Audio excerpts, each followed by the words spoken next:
नमस्कार दोस्तों, स्वागत है आप सभी का हमारे चैनल शिव पार्वती धार्मिक कथा में। आज मैं आप सभी के समक्ष गणेश चतुर्थी व्रत कथा प्रस्तुत करूंगी। हिंदू धर्म में व्रत और पूजा की दृष्टि से चतुर्थी तिथि का विशेष महत्व होता है। यह हर माह में 2 बार आती है।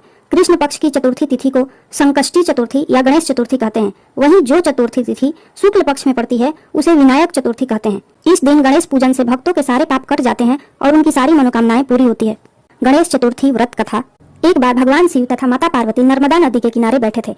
वहां माता पार्वती ने भगवान शिव से समय बिताने के लिए चौपड़ खेलने को कहा। शिव चौपड़ खेलने के लिए तैयार हो गए, परंतु इस खेल में हार जीत का फैसला कौन करेगा, यह प्रश्न उनके समक्ष उठा तो भगवान शिव ने कुछ तिनके एकत्रित कर उसका एक पुतला बनाकर उसकी प्राण प्रतिष्ठा कर दी और पुतले से कहा, बेटा हम चौपड़ खेलना चाहते हैं, परंतु हमारी हार जीत का फैसला करने वाला कोई नहीं है, इसलिए तुम बताना कि हम दोनों में से कौन हारा और कौन जीता। उसके बाद भगवान शिव और माता पार्वती का चौपड़ खेल शुरू हो गया। यह खेल 3 बार खेला गया और संजोग से तीनों बार माता पार्वती ही जीत गई।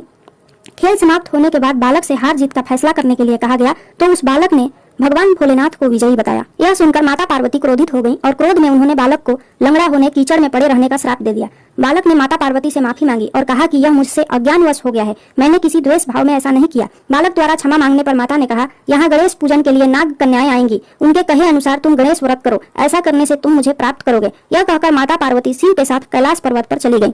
1 वर्ष के बाद उस स्थान पर नाग कन्याएं आईं। तब नाग कन्याओं से श्री गणेश के व्रत की विधि मालूम करने पर उस बालक ने 21 दिन लगातार गणेश जी का व्रत किया। उसकी श्रद्धा से गणेश जी प्रसन्न हुए। उन्होंने बालक को मनोवांछित फल मांगने के लिए कहा।